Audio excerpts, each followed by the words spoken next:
So may mga tanong sa akin na kung mayroon daw utang sa OLA na hindi nabayaran, makakapag-loan pa rin daw ba sa mga bank, sa mga credit cards, o isama na rin natin kahit pati na yung mga online loans din, mga OLA rin, isama na natin dyan kung tayo nakakapag-loan pa ba o hindi tayo nakakapag-loan once na mayroon tayo mga utang na naiwan at di nabayaran dito sa mga OLA. So talakayin natin sa video ito.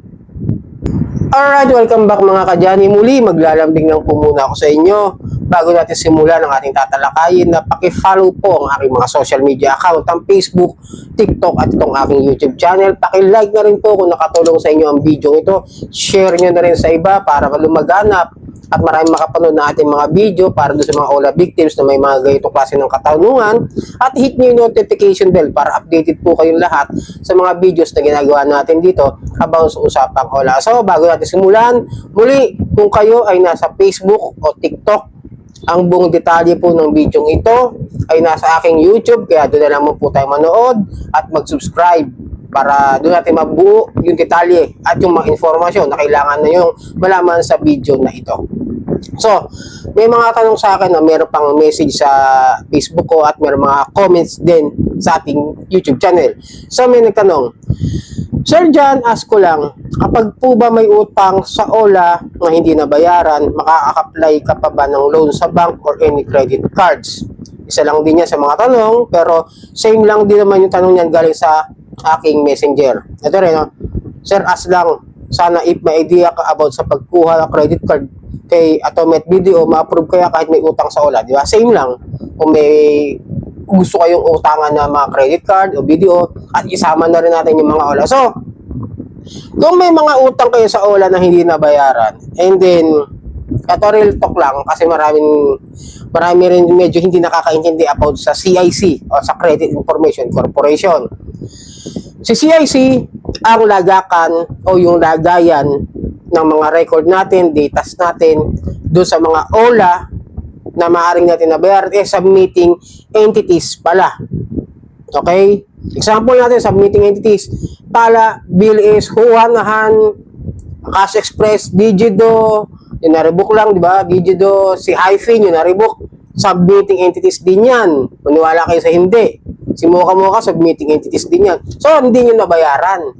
Siyempre, medyo nakabahan kayo dahil baka apekto nga kung sakaling mag-apply kayo ng loan in the future o kahit ngayon. So, doon sila sisilip. Doon nila titignan kung sakaling may mga utang kayo. Pero kung sila yung accessing entities. Okay? Iba kasi si submitting at iba si accessing.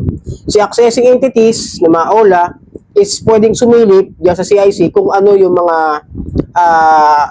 data natin, kung sakaling sisilipin nila yung pangalan natin, kung may record tayo ng mga utang na hindi nabayaran doon sa mga submitting entities. Okay? Ngayon si Kasyalo, sample ko sa inyo ha. May mga utang ako, example ko lang to, by my experience, share ko lang.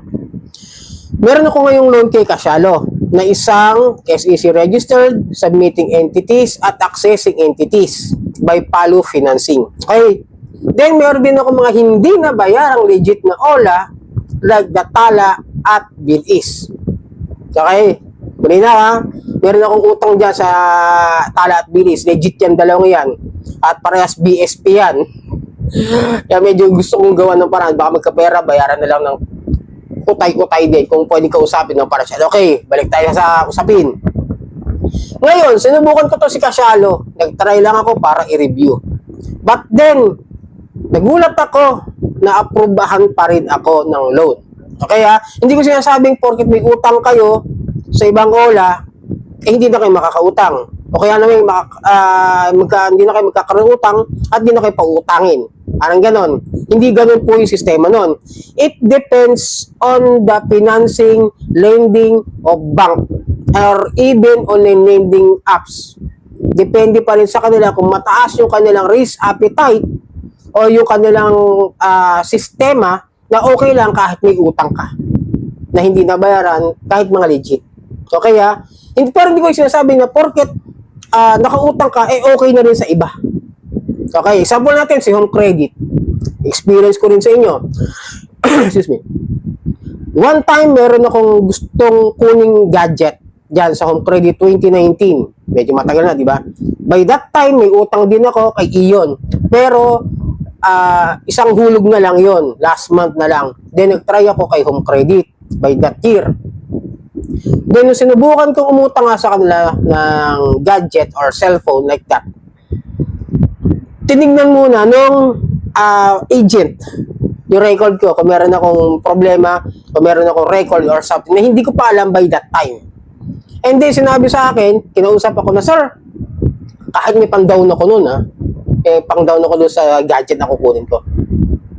Sir, meron ka bang utang sa ibang lending o ibang financing company na hindi mo pa nabayaran o hindi mo pa na-settle? Sabi ko, yes sir, meron pa. About dun sa isang lending company, yung Ion, na ngayon wala na, sarado na. Ang pagkakalam ko. And then sabi niya, yung agent, sir, mas mabuting i-settle mo na lang muna yan. Tapusin mo na lang muna at saka ka bumalik sa akin o sa amin. Dahil hindi po kami nagpapahiram kung nakikita namin sa record na meron pa kayong existing loans doon sa ibang lending company o sa ibang financing company. Okay? Yun yung experience ko by that time kay Home Credit. Natinignan nyo siguro natinignan yung aking record status o yung aking data status sa pagkakautang kung meron ako record na naiiwan. Okay, yan na. Example yon. Hindi ako nakautang kay Home Credit by that time. Dahil meron akong pending tawag doon, remaining balance sa ibang lending company. Pero ngayon, dahil medyo iba na rin siguro yung sistema nila o yung kanilang tawag doon, risk appetite sa mga pagpapatakbo ng mga online lending app like di Kasyalo, na ngayon medyo okay naman yung offer sa akin nung huli, that 1 month na siya. And then yung mga legit ko na Ola, na Tala at Bilis, meron pa rin akong pending remaining balance.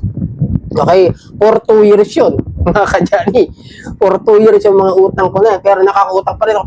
And even in the submitting entities ng mga Ola like the Quickla, meron din akong utang ngayon dyan na 1,000 lang naman, pero hulugan siya for 7 days. Medyo lugi rin ako dahil medyo malaki talaga yung kanilang tubo monthly. Sobra. As in kalahati, no, mahigit kalahati yung tubo na for 1 month. Pero nire-review ko pa rin para meron ako maibigay sa inyo about just sa mga klase ng mga Ola na loan shark na hindi ko pwedeng i-recommend sa inyo na utangan nyo at subukan. Okay? And then balik tayo doon. Kaya ako sa mga credit card, sa mga banks, they have the decision. Hindi na po doon tayo. Kumbaga parang ganito Decision na nila kung pautangin pa rin kayo ng bangko na yan kahit na meron kayo remaining balance o pending balance sa ibang mga submitting entities. Sila magdidesisyon nun. Pero depende yan sa inyong credit status pa rin. Kasi kung sabihin na natin meron kayo 10, mahigit 20 Ola, na lahat yun nakarehistro sa submitting entity sa CIC. Diba? Medyo, kung ako yung bangko, o ako yung lending company, o ako yung financing company, medyo magdadalawang isip ako kung sa 20 Ola na yan, lahat hindi na bayaran. Tapos lahat ng Ola na yun, submitting entities, hindi talaga magiging maganda yung record mo. Sobrang baba ng iyong magiging credit score na makikita. Lalo na kung yung mga, siyempre, lahat ng bangko, lending, credit card, o financing, siguradong mga may accessing entities yung mga yan. So, hindi ako abogado, ha? Ito lang yung base lamang sa mga research ko about this sa mga ganito klase ng tanong. Inuna ko lang to, dapat talaga iba content ko. Pero dahil ang dami nagtanong sa akin dito sa mga ganyan, kung utang pa kayo at magkakaroon ba kayo, makakautang pa ba kayo kahit may mga remaining na mga utang dyan sa mga Ola. So yun, sana nasagot ko yung tanong ninyo, sana nakatulong sa inyo. So bago tayo magtapos ay maglalabing ako na pakipalaw ang aking mga social media account, ang Facebook, TikTok at itong aking YouTube channel. Marami pong salamat at hanggang sa muli.